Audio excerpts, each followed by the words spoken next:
अस्सलाम वालेकुम, कैसे हैं आप सब। तो आज हम स्टार्ट करने जा रहे हैं एक्सरसाइज 11A का क्वेश्चन नंबर 1। तो मेरे पास ये थिंक न्यू सिलेबस मैथमेटिक्स की बुक 1 है और उसका ये चैप्टर नंबर 11 चल रहा है। तो इस चैप्टर का नेम है पॉलीगॉन्स एंड ज्योमेट्रिकल कंस्ट्रक्शन। तो आज इस चैप्टर से रिलेटेड ये मेरी पहली वीडियो है जो मैं अपलोड करने जा रहा हूँ।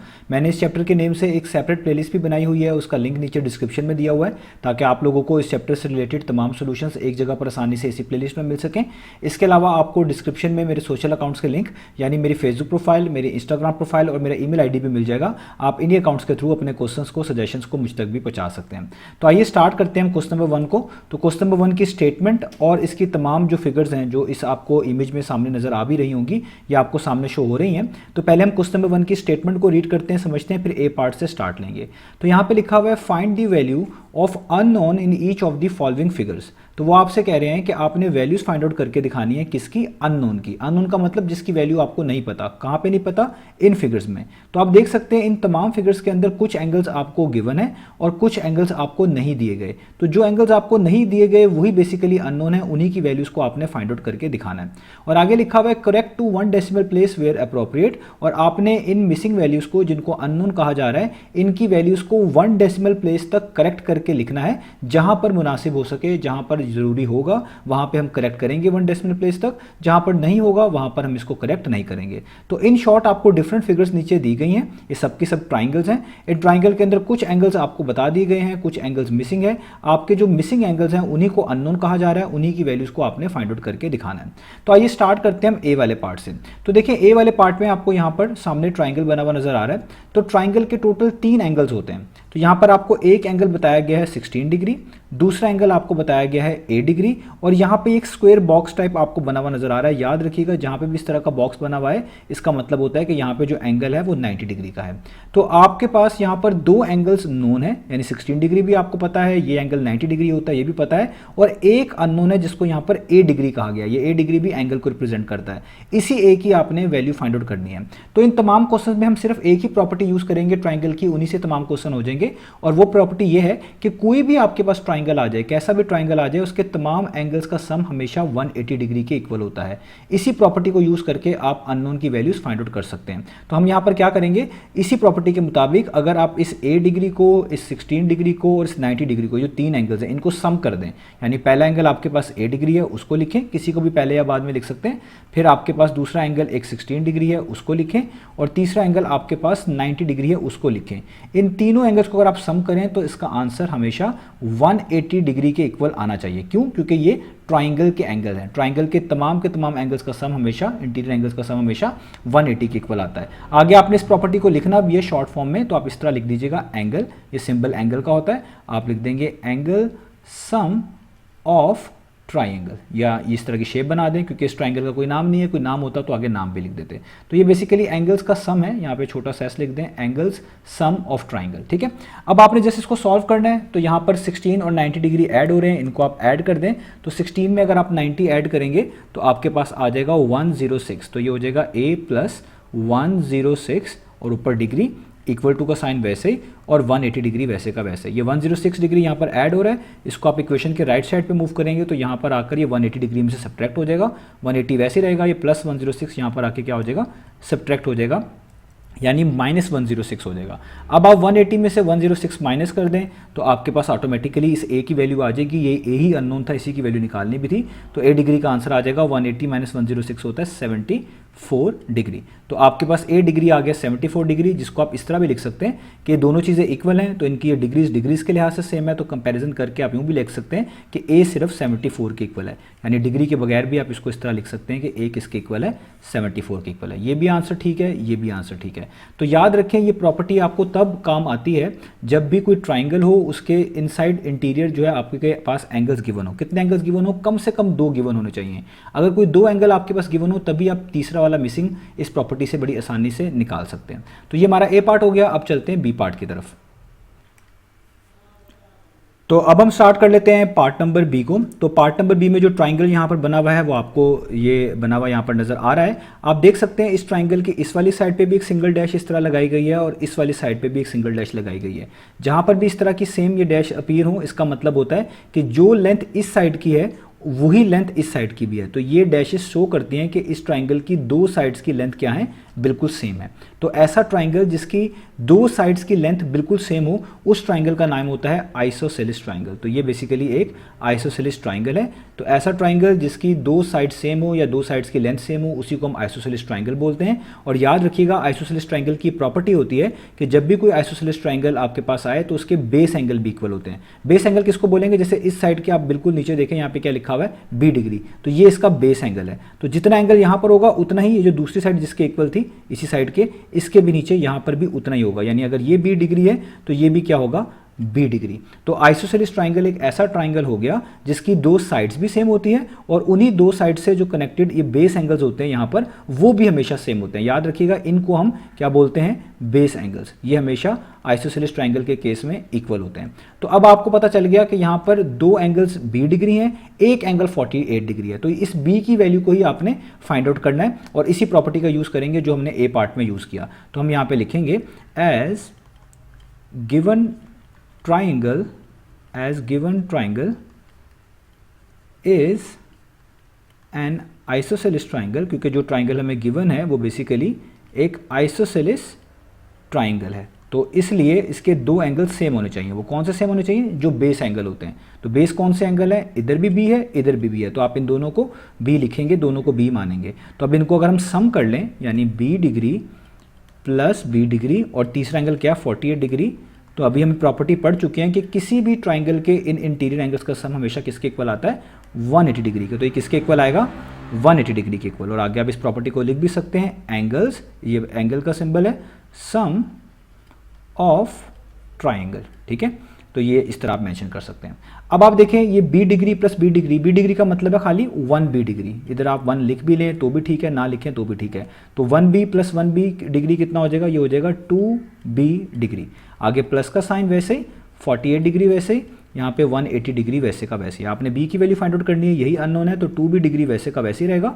ये 48 यहाँ पर ऐड हो रहा है, इसको इक्वेशन के दूसरे मूव करेंगे तो वहाँ जाकर 180 डिग्री में से सब्ट्रैक्ट हो जाएगा, यानी हो जाएगा 180 डिग्री माइनस 48 डिग्री। अब आप 180 में से 48 को माइनस कर दें तो आपके पास आता है 132 डिग्री। यहाँ पर 2 बी डिग्री वैसे का वैसे ही। यहाँ पर अब आप देखें, बी डिग्री की वैल्यू फाइंड आउट करनी है तो इसके साथ जो भी ये कोफिशिएंट्स, जो भी कांस्टेंट्स आ रहे होंगे उनको यहाँ पे हटाना पड़ेगा। तो 2 यहाँ पर बी डिग्री के साथ मल्टीप्लाई हो रहा है, तो 2 को अगर आप इक्वेशन के दूसरे मूव कर लें तो यहाँ पे मल्टीप्लाई हो रहा है, वहाँ जाके 132 डिग्री को वो क्या करेगा, डिवाइड करेगा, यानी उसके इस तरीके से नीचे लिखा जाएगा। अब 132 और 2 दोनों ही 2 से एग्जैक्टली डिविजिबल हैं। तो 2 1 टाइम्स 2 होता है और 2 66 टाइम्स कितना होता है, वो होता है 132। तो हमारे पास बी डिग्री की वैल्यू आ गई, वो कितनी आ गई, 66 डिग्री। और इसी चीज़ को आप कंपैरिजन करके यूँ भी कह सकते हैं, दोनों चीज़ें इक्वल हैं तो डिग्री डिग्री के लिहाज से अगर सेम है तो नीचे वाली चीज़ें भी सेम होनी चाहिए, यानी जस्ट आप b इज इक्वल टू 66 भी लिख सकते हैं। ये दोनों आंसर्स बिल्कुल ठीक है, ये डिग्री के साथ है, ये डिग्री के बगैर है। तो सेकंड पार्ट में जो अननोन था b, वो भी हमने फाइंड आउट कर लिया, वो कितना आ गया, 66। और कौन सी प्रॉपर्टी यूज़ करी, एक तो ये एंगल सम वाली प्रॉपर्टी यूज़ करी कि कोई भी ट्राइंगल हो उसके तमाम एंगल्स का सम 180 के इक्वल होता है। और क्योंकि ये आइसोसेलेस ट्राइंगल था, इसकी दो साइड सेम थी, तो आइसोसेलेस ट्राइंगल के बेस एंगल भी सेम थे। एक उन्होंने b बता दिया था तो दूसरा भी b ही होना था, इसलिए मैंने दूसरे को भी b यूज़ करके यहाँ पर सॉल्व किया। तो ये हो गया b पार्ट। अब चलते हैं इसके c पार्ट की तरफ। तो अब हम करते हैं यहाँ पर पार्ट नंबर सी को। तो पार्ट नंबर सी का जो ट्राइंगल है वो यहाँ पर आपको बना हुआ नजर आ रहा है। तो इसमें देखें, आपको दो एंगल्स गिवन है, 108 डिग्री और एक 27 डिग्री। तीसरा एंगल जो है वो 2c डिग्री है, इसमें c अननोन है, इसकी वैल्यू फाइंड आउट करनी है। तो सिंपल, ये आपके पास ट्राइंगल है, तीनों एंगल्स को हम सम करेंगे और 180 के इक्वल रखेंगे। इसी प्रॉपर्टी की मदद से हम सारे पार्ट्स जो है सॉल्व करते आ रहे हैं। तो आइए करते हैं। तो आप किसी भी वैल्यू को, किसी भी एंगल को पहले या बाद में लिख सकते हैं। मैं पहले 2c को लिख रहा हूँ, तो आप लिखेंगे 2c डिग्री प्लस दूसरा एंगल आपके पास क्या है, 27 डिग्री प्लस तीसरा एंगल आपके पास क्या है, 108 डिग्री। तो ये तीनों एंगल्स का आपने सम कर दिया। किसी भी ट्राइंगल के तीनों एंगल्स का सम हमेशा किसके इक्वल आता है, 180 डिग्री के। तो इक्वल कर देंगे 180 डिग्री के और आगे इस प्रॉपर्टी को भी लिख देंगे। इस प्रॉपर्टी का नाम है angles sum of try angle, और यहाँ पे इस तरह क्लोज कर देंगे।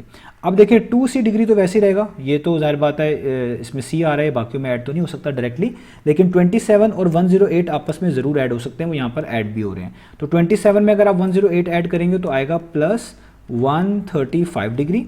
इक्वल टू का साइन वैसे ही, 180 डिग्री वैसे का वैसे ही। अब यहाँ पे 2c डिग्री को आप यहीं पर रहने दें, ये 135 डिग्री ऐड हो रहा है, इसको इक्वेशन पे दूसरा मूव करेंगे तो वहाँ जाकर 180 में से सब्ट्रैक्ट होगा, यानी ये हो जाएगा 180 माइनस 135 डिग्री। अब आपने 180 में से 135 को माइनस कर देना है, तो 180 में से आप 135 को माइनस करें तो आपके पास आता है 45 डिग्री, और यहाँ पे जस्ट रह गया 2 और यहाँ पे रह गया c और डिग्री इसके ऊपर।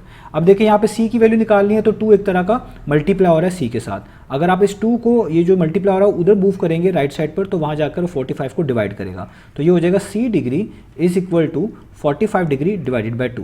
अब आपने इसको यहाँ पर फर्दर सॉल्व करना है। अब देखिए 45 2 से एग्जैक्टली डिविजिबल नहीं है, यानी इसका आंसर डेसिमल में आएगा, और किसी भी चीज़ को 2 पे डिवाइड करने का मतलब होता है उसका हाफ कर देना। तो अगर आप 45 को 2 पे डिवाइड करेंगे इसका मतलब 45 का हाफ हो जाएगा। अब 45 का हाफ क्या होता है, वो होता है 22.5 डिग्री, तो ये हो जाएगा 22.5, क्योंकि 45 का हाफ 22.5 ही होता है। अब देखिए उन्होंने कहा था आपने आंसर को 1 डेसिमल प्लेस तक देना है, तो 1 डेसिमल प्लेस का मतलब होता है कि डेसिमल के बाद एक डिजिट ही आना चाहिए फाइनल आंसर में, राउंड ऑफ वगैरह करके करेक्ट करके। तो यहाँ पे डेसिमल के बाद आ ही एक डिजिट रहा है, तो इससे आगे आपको सॉल्व करने की जरूरत ही नहीं है। तो अगर आप कंपैरिजन कर लें कि डिग्री डिग्री के लिहाज से सेम है, तो नीचे वाली चीज़ें भी आपस में सेम होगी, तो जस्ट आप सी की वैल्यू 22.5 भी यहाँ पर मेंशन कर सकते हैं। तो ये होगा आपके पास इसका ये थर्ड वाला पार्ट, यानी सी वाला पार्ट। अब चलते हैं इसके नेक्स्ट पार्ट की तरफ। तो अब हम स्टार्ट कर लेते हैं इसके पार्ट नंबर डी को। तो पार्ट नंबर डी में जो ट्राइंगल गिवन है वो भी आपको यहाँ पे बना हुआ नजर आ रहा है। तो आप देखिए डी वाला ट्राइंगल भी बी वाले ट्राइंगल की तरह आइसोसेलेस ट्राइंगल ही है। ऐसा ट्राइंगल जिसकी दो साइड्स की लेंथ इक्वल हो वो एक आइसोसेलेस ट्राइंगल होता है, मैं आपको बी पार्ट में बता चुका हूँ। और इसकी पहचान इस तरह होगी, देखिए यहाँ पे भी सिंगल डैश लगी हुई है और इधर भी सिंगल डैश है, तो ये दोनों सिंगल डैश ये शो कर रहे हैं कि इस ट्राइंगल की इस वाली साइड की भी लेंथ और इस वाली साइड की भी लेंथ दोनों की दोनों आपस में इक्वल है, या आप कह लें सेम है। ठीक है, तो इस वजह से इस ट्राइंगल को हम क्या बोल रहे हैं, एक आइसोसेलेस ट्राइंगल। तो मैंने आपको अभी बताया था कि आइसोसेलेस ट्राइंगल की सिर्फ दो साइड्स नहीं सेम होती, बल्कि उसके दो एंगल जिनको बेस एंगल बोलते हैं वो भी सेम होते हैं। अब बेस एंगल किस तरह पहचानेंगे, आप देखिए दोनों साइड्स मिल कहाँ पे रही हैं, एक दूसरे को जुड़ कहाँ पे रही हैं, इस पॉइंट पे। तो इस एंगल के अलावा जो भी दो एंगल होंगे वो बेस एंगल होंगे। तो इसके अलावा कौन सा एक एंगल बनता है, एक ये 37 डिग्री जो पहले से दिया हुआ है, दूसरा ये वाला बनता है। तो जो ये वाला है वो ये वाला होगा, यानी ये भी 37 होगा, क्योंकि इन्हीं को हम बोलेंगे बेस एंगल। और आइसोसेलेस ट्राइंगल के बेस एंगल हमेशा क्या होते हैं, वो सेम होते हैं। तो जहां पे दोनों सेम साइड जुड़ी होती हैं उस एंगल के अलावा जो एंगल्स बन रहे होते हैं वो बेस एंगल्स होते हैं, वो दोनों सेम होने चाहिए। एक उन्होंने 37 बताया हुआ था, तो दूसरा मैंने खुद आइसोसेलेस ट्राइंगल की प्रॉपर्टी को यूज करते हुए 37 लिख दिया। तो यहां पे आप इस चीज को मेंशन भी कर देंगे कि given triangle is an isosceles triangle, ये आपने ज़रूर मेंशन कर देना ताकि ये भी चीज़ यहाँ पे मेंशन हो जाए, क्योंकि जो ट्राइंगल हमारे पास गिवन है वो कौन सा एक आइसोसेलेस ट्राइंगल है। तो अब क्या होगा, तो प्रॉपर्टी तो वही रहेगी कि कोई भी ट्राइंगल हो उसके तमाम एंगल्स का सम किसके इक्वल आना चाहिए, 180 के। तो आप भी इसके तमाम एंगल्स को सम करें और 180 के इक्वल रख दें। किसी को भी पहले या बाद में लिख सकते हैं, मैं 4D को पहले लिख रहा हूँ क्योंकि इसके अंदर ये D अननोन है, यही फाइंड आउट भी करना है। तो हम लिखेंगे 4D डिग्री प्लस 2 दफ़ा 37 आएगा, क्योंकि बेस एंगल है 37 degree plus 37 degree equal to करना पड़ेगा 180 के, क्योंकि ट्राइंगल्स के एंगल्स का सम हमेशा 180 के इक्वल होता है। आगे प्रॉपर्टी लिखेंगे एंगल्स सम ऑफ ट्राइंगल, ये जरूर मेंशन कर दीजिएगा। अब इसको आप सॉल्व कर लें तो बड़ा इजीली हो जाएगा। ये हो जाएगा 4D डिग्री, यहाँ पर 37 में आपने 37 ऐड करना है, तो 37 में 37 ऐड करें तो ये होता है 74 डिग्री। आगे इक्वल टू का साइन 180 डिग्री। अब यहाँ पर 4D डिग्री को वैसे ही लिख लें, 74 डिग्री ऐड हो रहा है, जब इसको इक्वेशन के दूसरे मूव करेंगे तो वहाँ जाकर 180 डिग्री में से सब्ट्रैक्ट हो जाएगा, तो आप लिखेंगे 180 डिग्री माइनस 74 डिग्री। अब आपने 180 में से जो है 74 को माइनस कर देना है। 180 में से आप 74 को माइनस करें तो ये आ जाएगा 106 डिग्री, यहाँ पे आ जाएगा 4D डिग्री। अब आपने इस 4 को जो कि यहाँ पे D डिग्री के साथ मल्टीप्लाई हो रहा है दूसरी तरफ भेजना है ताकि D की वैल्यू आप फाइंड आउट कर सकें। तो 4 मल्टीप्लाई हो रहा है, वहाँ जाकर 106 को क्या करेगा, डिवाइड करेगा, यानी इसके इस तरीके से डिनोमिनेटर में लिखाएगा। अब यहाँ पर आप इनको फर्दर कैंसिल आउट भी कर सकते हैं, क्योंकि 106 और 4 दोनों 2 पे डिविजिबल है नंबर। तो मिसाल के तौर पे अगर मैं कह दूं कि 2 टाइम्स कितना होता है 4, और 2 को 53 टाइम्स कर दें तो वो कितना आता है 106। तो ये फर्दर सॉल्व होने के बाद इधर तक आ जाएगा कि हमारे पास आ जाएगा 53 डिग्री डिवाइडेड बाय 2। अब ये 53 और 2 एग्जैक्टली डिविजिबल तो नहीं है, यानी इनका आंसर डेसिमल में आएगा। तो किसी भी नंबर को अगर आप 2 पे डिवाइड करते हैं इसका मतलब आप उसका हाफ कर रहे होते हैं। तो अगर आप 53 को 2 पे डिवाइड करके आंसर लिखना चाहते हैं तो सिंपल सी बात है 53 का हाफ सोचें। तो 53 का हाफ कितना होगा, वो होगा 26.5। तो आप यहाँ पे लिखेंगे 26.5, ये 26 है। मैं इसको थोड़ा सा और बेहतर करके लिख दूं ताकि आप लोगों के लिए कोई कन्फ्यूजन ना यहाँ पे बने। तो इसका हमारा फाइनल आंसर आ गया है 26.5 डिग्री। और उन्होंने कहा था आंसर 1 डेसिमल प्लेस तक होना चाहिए था। तो देखें 1 डेसिमल प्लेस का मतलब है डेसिमल के बाद एक ही डिजिट होना चाहिए, करेक्ट करने के बाद, राउंड ऑफ करने के बाद, जैसा भी आप कह लें। तो यहाँ पे है ही एक डिजिट, तो हम इससे आगे इसको नहीं करेंगे कुछ सॉल्व, यही इसका फाइनल आंसर होगा। तो अगर आप इसको डिग्री के बगैर लिखना चाहते हैं तो आप लिखेंगे D इज इक्वल टू 26.5, ये भी आंसर बिल्कुल ठीक है। तो हमारे पास ये वाला पार्ट भी हो गया, पार्ट नंबर D। अब चलते हैं इसके नेक्स्ट पार्ट की तरफ। तो अब हम स्टार्ट कर लेते हैं पार्ट नंबर ई को। तो पार्ट नंबर ई में आप देख सकते हैं ये वाला ट्राइंगल यहाँ पर बना हुआ है, इसी को रफ तौर पे यहाँ पर मैं बना लेता हूँ रेफरेंस के तौर पे। कुछ इस तरह का ट्राइंगल बना के दिया हुआ है। इस लाइन पे भी, इस साइड पे भी एक सिंगल डैश है, इधर भी सिंगल डैश है, इधर भी सिंगल डैश है, और यहाँ पे सिर्फ एक एंगल आपको जो है ना मेंशन किया गया है जो कि x डिग्री, और ये भी अननोन है, इसकी वैल्यू हमें नहीं पता। तो बाकी आपको ज़ाहिर बात है एंगल्स की ऑटोमेटिकली वैल्यू फाइंड आउट करनी पड़ेगी, क्योंकि ये एक जब हम निकालेंगे तो अभी आप देखेंगे बाकी भी हमारे पास ऑटोमेटिकली आ जाएंगे। अब देखें ऐसा ट्राइंगल जिसकी तीनों साइड्स की लेंथ एक जैसी हो। आप देखें इस लाइन पे भी सिंगल डैश है, इस पे भी सिंगल डैश, इस पे भी सिंगल डैश। इसका मतलब है इस साइड की इस ट्राइंगल की तीनों साइड्स की लेंथ जो है वो एक जैसी है, इक्वल है। तो ऐसा ट्राइंगल जिसकी तीनों साइड्स की लेंथ एक जैसी हो उसका नाम होता है इक्विलेटरल ट्राइंगल। तो इसका नाम होता है इक्विलेटरल ट्राइंगल। और इक्विलेटरल ट्राइंगल की ये प्रॉपर्टी होती है कि इसकी सिर्फ 3 साइड्स नहीं बल्कि इसके तीनों के तीनों एंगल्स भी इक्वल होते हैं। यानी अगर इस एंगल को उन्होंने x डिग्री लिखा हुआ है तो जो ये एंगल यहाँ पे बनेगा वो भी x डिग्री होगा, जो एंगल यहाँ पे बनेगा वो भी x डिग्री होगा। और ये हमेशा के हमेशा जब भी आप इनको फाइंड आउट करेंगे 60 डिग्री ही आंसर के तौर पे आएंगे जब भी इक्विलेटरल ट्राइंगल का केस आएगा। तो आइसोसेलेस ट्राइंगल में 2 साइड्स और 2 एंगल इक्वल होते हैं, वो 2 एंगल बेस एंगल होते हैं। और इक्विलेटरल ट्राइंगल में तीनों साइड्स भी इक्वल होती हैं और तीनों एंगल्स भी इक्वल होते हैं। इसलिए अगर उन्होंने एक का नाम x दिया हुआ था तो मैंने बाकी का नाम खुद से x रख लिया, बाकी चीज़ें सेम है। तो हम यहाँ पे लिखेंगे कि गिवन ट्राइंगल, ये चीज़ हम मेंशन करेंगे कि given triangle is an equilateral triangle, is an equilateral triangle. वो तो जो ट्राइंगल हमारे पास गिवन है वो एक इक्विलेटरल ट्राइंगल गिवन है। और आगे इसको फाइंड आउट क्या किस तरह करेंगे इस x की वैल्यू को, आपको पता है ये तीनों x जो है यहाँ पर एंगल्स को शो कर रहे हैं। तो ट्राइंगल के तमाम एंगल्स का सम हमेशा 180 डिग्री के इक्वल होता है। तो इन तीनों x को आप सम करेंगे, यानी आप 3 दफ़ा लिखेंगे x degree plus x degree plus x degree, और इसको इक्वल कर देंगे 180 के। और यहाँ पे इस प्रॉपर्टी का नाम भी लिखेंगे जो कि होती है angles sum of try angle. अब आप इनको सम कर लें, x डिग्री का मतलब है 1x डिग्री, ये भी 1x डिग्री, ये भी 1x डिग्री। तो 1 + 1 + 1 कितना हो गया 3x degree equal to 180 degree. यहाँ पे आपने x की वैल्यू निकालनी है तो 3 मल्टीप्लाई हो रहा है, वहाँ जाकर 180 को डिवाइड करेगा तो ये हो जाएगा x degree is equal to 180 divided by 3। और आप जानते हैं कि 3 1 टाइम्स 3 होता है और 360 टाइम्स 180 होता है। तो आपके पास x डिग्री की वैल्यू आ गई 60 डिग्री। और अगर आप कंपैरिजन करके लिख लें, डिग्री को हटा दें, तो simple x is equal to 60 भी आप लिख सकते हैं। तो यही हमने अननोन की वैल्यू फाइंड आउट करके दिखानी थी। तो ये वाला पार्ट भी हो गया। अब चलते हैं इसके नेक्स्ट पार्ट की तरफ। तो अब हम स्टार्ट कर लेते हैं पार्ट नंबर F को। तो पार्ट नंबर F में जो ट्राइंगल गिवन है वो भी आपको सामने स्क्रीन पे नजर आ रहा है। तो इस ट्राइंगल में 3 एंगल्स मेंशन किए गए हैं, एक है 4y डिग्री, दूसरा है 2y डिग्री और थर्ड वन है y डिग्री। तो इनमें जो अननोन है वो y है, जाहिर बात है इसी की आपने वैल्यू फाइंड आउट करके दिखानी है। तो आपको प्रॉपर्टी का पता चल ही चुका है कि ट्राइंगल्स के तमाम एंगल्स का सम किसके इक्वल होता है 180 के। तो हम इन तमाम को सम करके 180 के इक्वल रखेंगे और इसी तरीके से y की वैल्यू भी निकाल लेंगे। तो अब हम यहाँ पे इन तीनों एंगल्स को लिखने लगे हैं। आप किसी को भी पहले या बाद में लिख सकते हैं। मैं पहले 4y से स्टार्ट कर रहा हूँ। तो पहला हमारे पास जो एंगल है वो है 4y डिग्री, दूसरा है 2y डिग्री और तीसरा वाला है सिंपल y डिग्री। इसको आप 1y डिग्री भी लिख सकते हैं, एक ही बात है। तो इन तीनों एंगल्स का सम किसके इक्वल आना चाहिए 180 डिग्री के इक्वल आना चाहिए। आगे इस प्रॉपर्टी को भी आप लिख दें जिसको हम बोलते हैं angles sum of a triangle. यहाँ पे कोई ट्राइंगल का नाम नहीं है, अगर आप कोई नाम रख देंगे तो वो इस ट्राइंगल के आगे आप लिख सकते हैं। तो अब आप देखें इनको ऐड कर दें, ये सब लाइक टर्म्स है। लाइक टर्म्स का मतलब जिसमें एक जैसा वेरिएबल आ रहा हो विद सेम पावर। तो ये भी y है, ये भी y है, ये भी y है, तो ये लाइक टर्म्स है, इनको आप ऐड कर सकते हैं। तो 4 में 2 ऐड करें 6 होता है, 6 में 1 ऐड करें 7 होता है। तो ये आ जाएगा 7 और ये जो सेम वेरिएबल होता है इसको आप जानते हैं, एक दफ़ा लिखते हैं तो ये हो जाएगा y डिग्री, यानी 4y + 2y + 1y हो गया 7y डिग्री।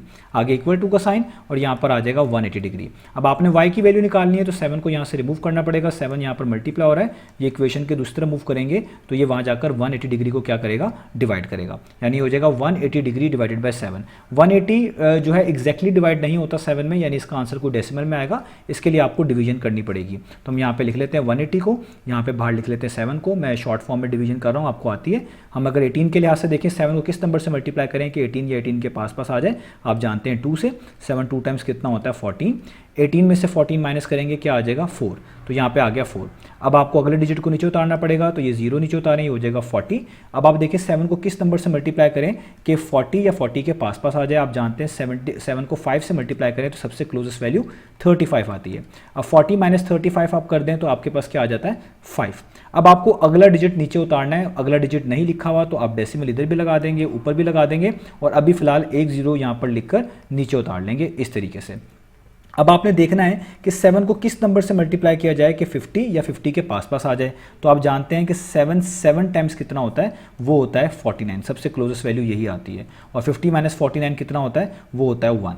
यहाँ पे आप सब्ट्रैक्शन कर सकते हैं। अब आगे से एक और डिजिट उतारना है जो कि नहीं लिखा हुआ, यहाँ पे 0 आप लिखें और इस तरह नीचे उतार लें, तो ये क्या बन जाएगा आपके पास 10, ठीक है। तो अब 7 को किससे मल्टीप्लाई करें कि आपके पास 10 के पास पास आ जाए, तो 7 1 टाइम्स होता है, वो होता है 7, तो 10 माइनस 7 कितना हो जाएगा 3। तो देखें अब यहाँ तक हमारे लिए काफ़ी है, ये अभी आगे तक चल रहा है, अभी इसके आगे आंसर्स आएंगे लेकिन अभी चल रहा है। तो हमें क्योंकि डेसिमल के बाद एक डिजिट तक वैल्यू चाहिए, तो मैं पहले यहाँ पे लिखूंगा कि y डिग्री हमारे पास इक्वल आ रहा है 25.71 डिग्री के, क्योंकि हमें 1 डेसिमल प्लेस तक वैल्यू चाहिए, इसका मतलब है डेसिमल के बाद सिर्फ और सिर्फ एक डिजिट होना चाहिए। तो डेसिमल के बाद पहला डिजिट 7 है, इसका राइट वाला डिजिट आपने जरूर देख लेना है, अगर ये राइट वाला डिजिट 5 या 5 से बड़ा होता तो पिछले डिजिट में 1 ऐड कर देते, क्योंकि ये 5 से बड़ा नहीं है तो हम जस्ट इसके आंसर को इधर तक लिख सकते हैं, y degree is equal to 25.7 degree. हम इसको जो है ना एक तरह का इग्नोर कर देंगे, क्योंकि एक तरह का 1 डेसिमल प्लेस तक उन्होंने कहा है आंसर देना, यानी डेसिमल के बाद एक ही डिजिट होना चाहिए। और आप इसको डिग्री को अगर यहाँ पर हटा भी दें